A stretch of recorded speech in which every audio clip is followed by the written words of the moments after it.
Assalamualaikum warahmatullahi wabarakatuh. Oke, kita lanjutkan saja ceritanya. Bab 391 Kakak Peri. Ketika wanita berbaju putih menghadap Cu Chen, dia merasa seperti angin musim semi, seperti peri yang turun ke bumi. Tetapi ketika dia melihat ke arah Zhao Fangquan, dengan teriakan itu, wajahnya langsung tertutup lapisan es, dan warna dingin merembes keluar dari matanya yang indah seperti anak panah yang tajam. Hati Zhao Fangquan sangat ketakutan, dan hatinya sudah terbalik. Dia memandang wanita berbaju putih itu dengan tidak percaya. Apakah angin sungai terlalu dingin? Mengapa saya melihat Tuan Zhao gemetar? Jika itu kamu, dan kamu terpesona oleh seseorang saat kamu sedang pamer, bagaimana mungkin kamu tidak gemetar? Siapa peri berbaju putih ini, adik Cu Chen? Ternyata Cu Chen punya trik punggung ini. Pantas saja dia tidak mempertimbangkan Zhao Fangquan. Jika itu aku, dengan saudara perempuan peri yang mendukungku, aku pasti sudah memberikan Zhao Fangquan sejak lama. Ini bukan pernyataan kasar, itu juga yang kupikirkan. Orang-orang ini tidak berani berbicara dengan keras. Mereka tidak tahu asal-usul wanita berkulit putih, dan mereka semua memandang Zhao Fangquan. Wanita berbaju putih menyuruhnya untuk pergi. Ekspresi Zhao Fangquan muram, dan dia sudah berdiri.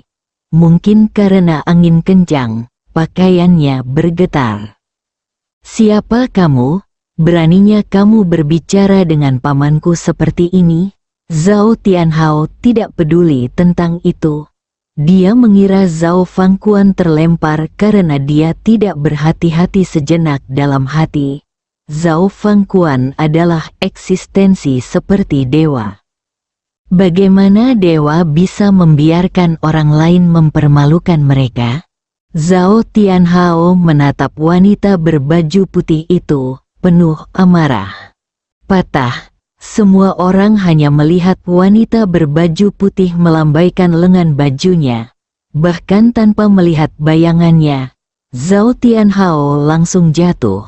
Dan satu sisi wajahnya membengkak dengan kecepatan yang terlihat dengan mata telanjang wanita berbaju putih dengan ekspresi ngeri. Tampaknya ini adalah peri yang turun ke bumi.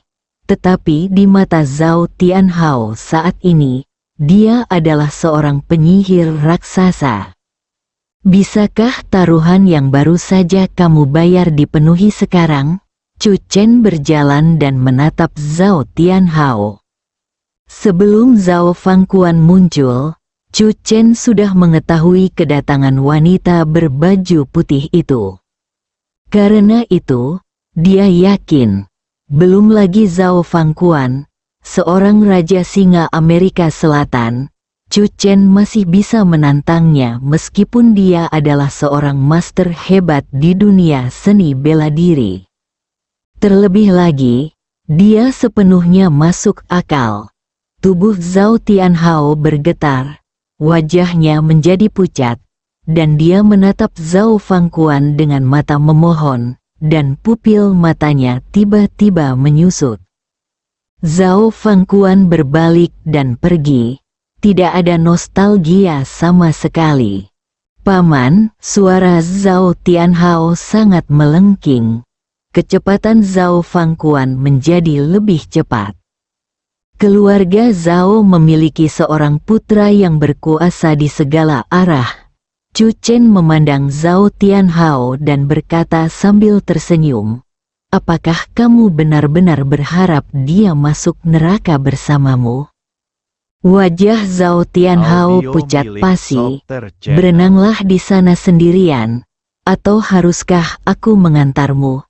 Cu Chen tidak ingin berbicara omong kosong dengan Zhao Tianhao. Zhao Tianhao berdiri dengan gemetar dan bergerak menuju sungai dengan langkah berat. Seluruh sungai mutiara padi terdiam. Kemunculan seorang wanita berbaju putih membalikkan situasi dengan mudah. Zhao Tianhao menderita akibatnya, dan Zhao Fangquan melarikan diri. Bang, tepat ketika Zhao Tianhao hendak memasuki air, sebuah suara menarik perhatiannya. Zhao Tianhao segera berbalik, pupil matanya melebar lagi, menatap ke depannya dengan tidak percaya. Zhao Fangquan, yang baru saja melarikan diri, benar-benar ditangkap dan dilempar ke Chu Chen di depan. Pada saat ini, Zhao Tianhao merasakan kenikmatan yang tak terkendali di hatinya. Saat dia sangat membutuhkan Zhao Fangquan, Zhao Fangquan meninggalkannya tanpa ragu-ragu. Jadi sekarang, semua harus mati. Hati Zhao Tianhao menjadi kacau. Jika kamu berenang telanjang di Sungai Mutiara sendirian, kamu akan menjadi pusat perhatian. Tetapi jika pamanmu juga dihukum, sebagian besar mata akan tertuju pada pamanmu. Dia adalah Raja Singa Amerika Selatan. Biarkan pamanku pergi, Zhao Tianhao berteriak saat ini. Aku melakukan semuanya malam ini dan itu tidak ada hubungannya dengan pamanku. Pamanku tidak memerintahkanku untuk berurusan dengan Chu Chen. Begitu dia selesai berbicara, mata semua orang menjadi aneh. Artinya tidak ada 300 tael perak di sini. Zhao Fangquan, yang hendak berdiri, juga gemetar karena darah muncrat. Jalan kaki adalah pilihan terbaik. Strategi Zhao Fangquan tidak salah. Tapi yang tidak pernah dia duga adalah dia dihentikan oleh seseorang. Meskipun dia seorang wanita, grappler lawannya sangat menakutkan. Dia menundukkannya dalam sekejap dan mengangkatnya seperti ayam kembali dan melemparkannya ke depan Chu Chen. Sekarang dia juga mendapat pukulan fatal dari Zhao Tianhao. Apakah aku berjanji akan melepaskanmu? Wanita berbaju putih itu menatap Zhao Fangquan. Kemarilah dan minta maaf padaku, Chen Chen. Melihat adegan ini, Song Qiu merasa lebih emosional. Kakak ipar lebih diutamakan. Mereka yang diunggulkan selalu percaya diri. Aku sangat ingin mempunyai saudara perempuan yang lebih menyukaiku. Song Qiu tidak bisa mengendalikan langkahnya dan berjalan mendekat. Zhao Fangquan mengangkat kepalanya saat ini dan merasakan banyak mata terfokus padanya. Dan perasaan terhina yang sangat besar muncul di hatinya. Saya sangat ingin mempermalukan Raja Singa Tiongkok, tetapi saya tidak menyangka bahwa saya akan dipermalukan pada gilirannya. Di hadapan publik, Raja Singa Amerika Selatan diminta meminta maaf kepada bocah Tiongkok. Zhao Fangquan tiba-tiba mengertakkan gigi dan berkata dengan suara yang kuat, "Maaf." Sebelum Chu Chen dapat berbicara, wanita berbaju putih itu mengerutkan kening dan berkata, "Aku berkata segera ke sini, tapi aku masih selangkah lagi untuk berguling." Wajah Zhao Fangquan menjadi pucat, dan seluruh tubuhnya gemetar tak terkendali. Pihak lain mencoba untuk merendahkan martabat Raja Singa Amerika Selatan. Ini adalah momen paling disesalkan dalam hidup Zhao Fangquan. Atau, temani keponakanmu dan berenang di Sungai Mutiara bersamanya. Wanita berbaju putih itu memberi pilihan pada Zhao Fangquan. Zhao Fangquan mengepalkan tangannya dengan erat. Semua orang di sekitar terdiam. Tidak ada yang menyangka aura wanita berbaju putih ini begitu menakutkan. Dan Zhao Fangquan sama rapuhnya seperti kertas di depannya. Dia juga tidak punya niat untuk menyelamatkan Zhao Fangquan tanpa ampun. Alasannya adalah Zhao Fangquan ingin menindas Chen Chen-nya. Suara langkah kaki yang cepat terdengar. Ning Zizu dan Gong Changhong tiba. Paman Chu, Ning Zizu berteriak saat masih jauh. Melihat bahwa Chu Chen baik-baik saja, Ning Zizu menghela nafas lega. Dan kemudian matanya secara alami tertuju pada wanita berbaju putih, dan dia tertegun sejenak. Ekspresi Gong Changhong awalnya sangat cemas. Chu Chen adalah juara Lion King yang diberi nama oleh Chu Kaiping. Chu Kaiping juga bertemu dengan Chu Chen di pesta koktail malam ini. Sebelumnya, Gong Changhong mengetahui dari Chu Kaiping bahwa Chu Chen Departemen Khusus yang akan bergabung Biro Operasi Khusus, Istana Skynet. Jika Chu Chen dipermalukan oleh Zhao Fangquan, dia tidak punya cara untuk menjelaskannya. Namun dilihat dari situasi di pengadilan, tampaknya yang diintimidasi dan dipermalukan adalah Zhao Fangquan. Ketika Zhao Fangquan melihat Gong Changhong tiba, dia langsung bersemangat dan berkata, "Presiden Gong, senang sekali Anda datang." Gong Changhong bukan hanya Presiden Asosiasi Tarian Singa Tiongkok, ia memiliki posisi penting dalam dunia seni bela diri Tiongkok, yang sangat diketahui oleh Zhao Fangquan. Bagaimanapun, dia juga merupakan perwakilan dari tim Lions Amerika Selatan, dan ketika dia diundang untuk berpartisipasi dalam Lions Championship, Gong Changhong pasti tidak akan menyaksikan dirinya dibuli di depan semua orang. Gong Changhong mendekat, dan wanita berbaju putih itu melihat ke samping. "Presiden Gong." Gong Changhong berdiri diam seperti tersengat listrik dan menatap wanita berbaju putih itu. Lama sekali, Gong Changhong melirik Zhao Fangquan lagi. Dia sepertinya memahami sesuatu. Gong Changhong mengeluarkan ponselnya dari sakunya dan menjawab panggilan. "Halo, halo, halo, halo, tidak dapat mendengarmu dengan jelas. Apa yang kamu katakan? Di sini berangin. Halo." Suara Gong Changhong berangsur-angsur memudar, dan sosoknya juga berangsur-angsur memudar, dan segera menghilang dari pandangan semua orang. Di sudut, Gong Changhong tiba-tiba menghindar, dan keringat dingin mengucur di punggungnya. "Siapa yang mengundang bibi ini kemari?" Gong Changhong ketakutan beberapa saat. Tiba-tiba dia teringat pada Chu Chen yang berdiri di samping wanita berbaju putih, dan kilatan cahaya melintas di benak Gong Changhong. Pantas saja dia monster seperti itu, ternyata dia benar-benar murid Jiu Xuan. Di tepi sungai, Zhao Fangquan tercengang. Kemunculan Gong Changhong sepertinya membuat dia melihat sedotan terakhir yang menyelamatkan nyawa. Namun, sebelum dia sempat mengambilnya, sedotan penyelamat itu sudah hilang. Tidak hanya Zhao Fangquan, tetapi yang lainnya juga tercengang. Pandangan sekilas dari wanita berbaju putih itu benar-benar membuat Presiden Gong takut. Song Qiu tidak bisa menahan diri untuk tidak mengerang beberapa kali di dalam hatinya. Menatap wanita berbaju putih, dia memang saudara perempuan peri. Ning Zizu masih penuh pertanyaan. "Bukankah kamu baru saja mengatakan bahwa kamu malu untuk menindasku karena tetua tuanku tidak ada di sini?" Chu Chen berbicara dan memandang Zhao Fangquan. "Sekarang tuanku ada di sini.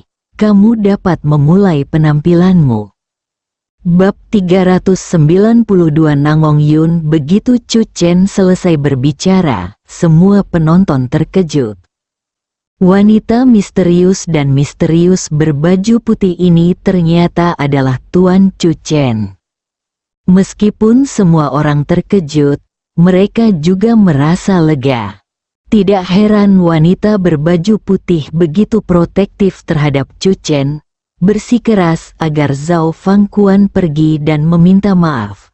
Sebelum dia muncul, Zhao Fangquan telah menipu murid-murid Chu Chen bahwa tidak ada seorang pun yang hadir. Sekarang, ini dia, Song Qiu menahan napas. Saudara perempuan peri itu sebenarnya adalah majikan saudara iparnya. Mata Song Qiu tiba-tiba berbinar. Kakak ketiga, kamu masih bisa menyelamatkanku. Song Qiu tidak berani mengatakan bahwa saudara perempuan ketiga benar-benar keluar dari bahaya. Bagaimanapun, dia memperhatikan detailnya. Chu Chen memanggil tuannya, Saudari Jun. Pasti ada makna mendalam di dalamnya. Saat ini Ning Zizu juga sadar. Dia menemukan Gong Changhong dan menceritakan secara kasar apa yang terjadi di sini. Gong Changhong bergegas. Namun, dia tidak menyangka Gong Changhong baru saja tiba, menjawab telepon dan pergi. Adegan itu terasa aneh untuk beberapa saat. Wajah Zhao Fangquan tampak pucat, dan gaya Jiang sangat dingin malam ini. Chu Chen tiba-tiba mengangkat kepalanya dan menatap Zhao Tianhao, yang masih berdiri di tepi sungai. Tunggu apa lagi?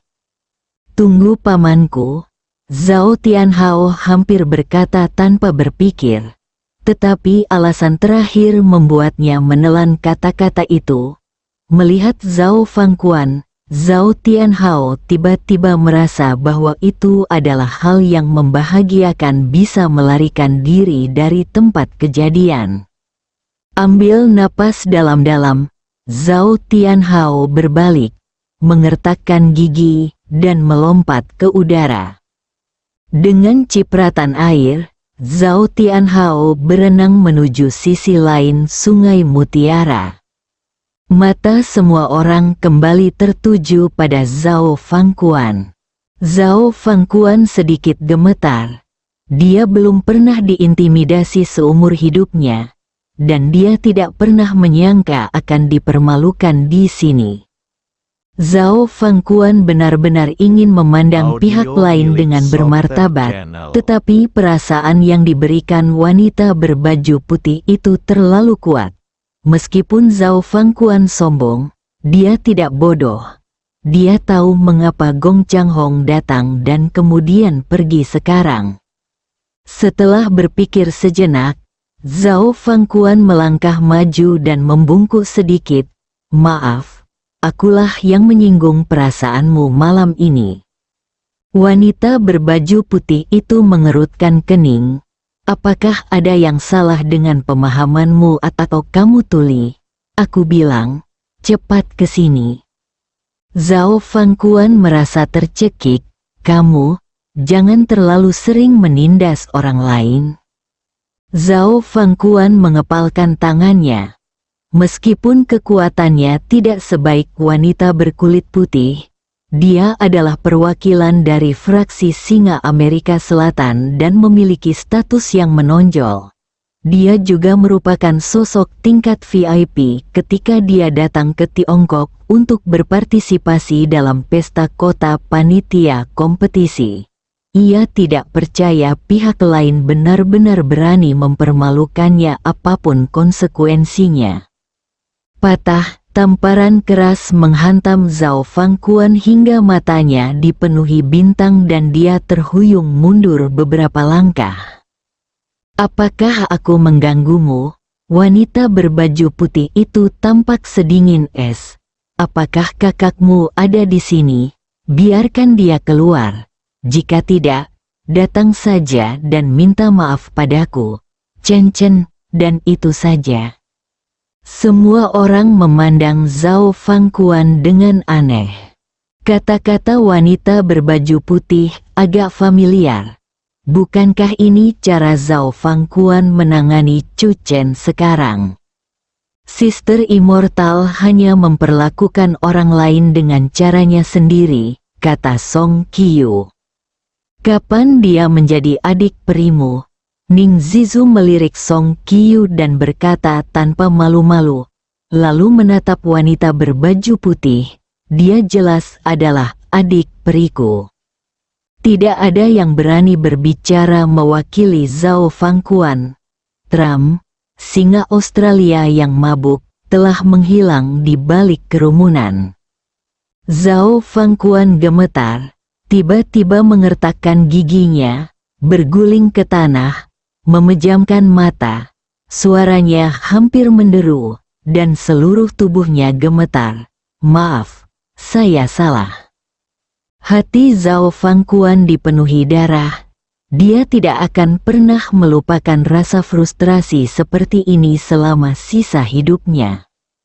Tapi dia tahu betul bahwa di bawah tekanan wanita berkulit putih, dia tidak punya pilihan.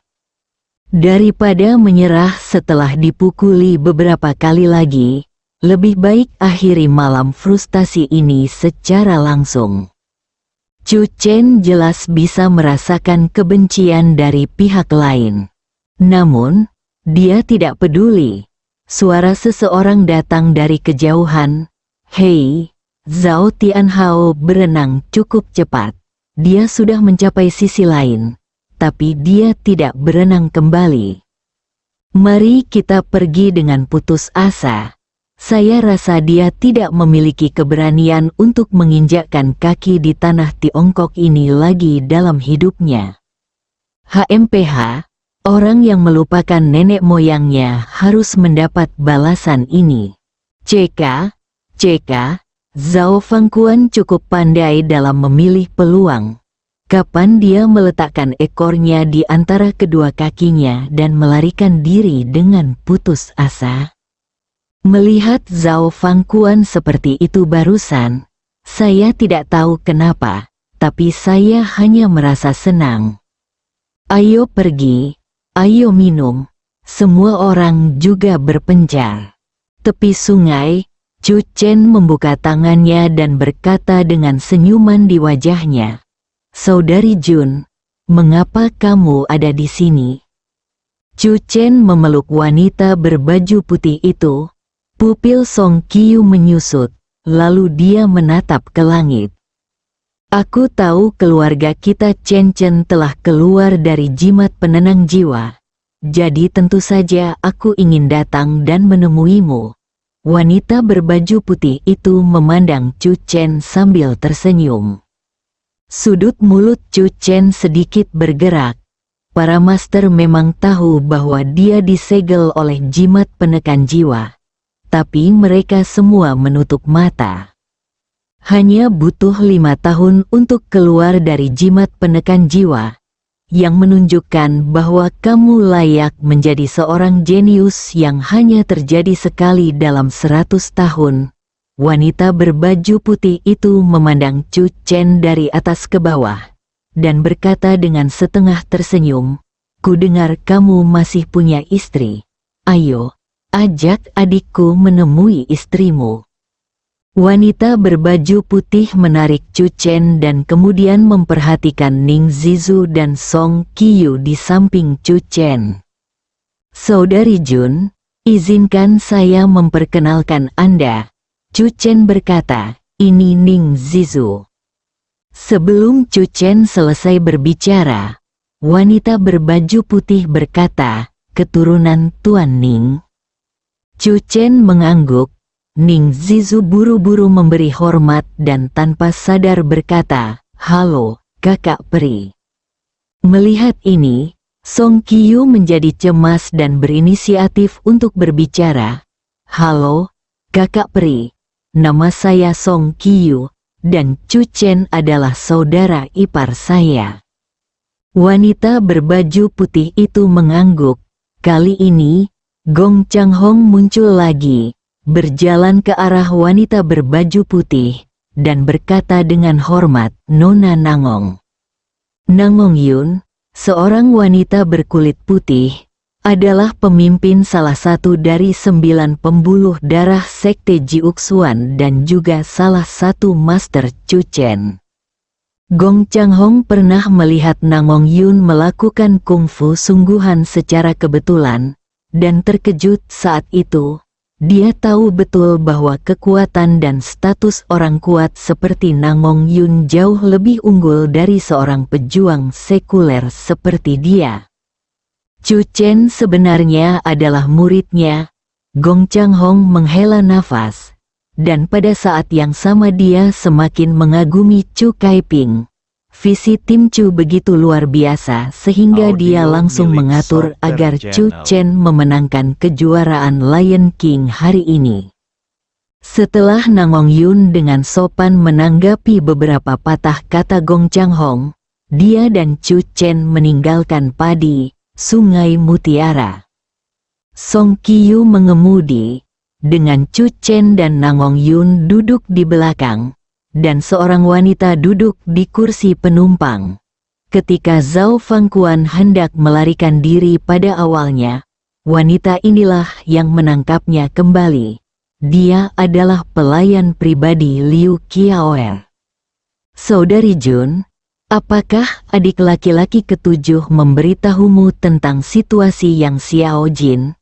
Chu Chen bertanya di dalam mobil. Namong Yun mengangguk. Jangan khawatir, racun dari sekte Dewa Penyihir masih bisa membahayakan adikmu Yun. Chu Chen bertekad. Song Qiyu selalu khawatir di dalam hati, mendengarkan percakapan antara saudara iparnya dan saudara perempuan peri, dan tidak berani menyela. Mobil itu perlahan melaju ke dalam keluarga Song. Song Yan berjalan keluar. Matanya melupakan masa lalu, pintu mobil terbuka, Chu Chen keluar dari mobil terlebih dahulu, lalu berbalik, mengenakan pakaian putih yang menakjubkan, dan keluar dari mobil. Pada saat yang sama, suaranya yang seperti peri terdengar. Chen Chen, inikah tempatnya di mana kamu tinggal selama 5 tahun terakhir? Lumayan. Senyum di wajah Song Yan membeku, dan perasaan krisis melonjak di hatinya, menatap ke arah Namong Yun. Bersambung.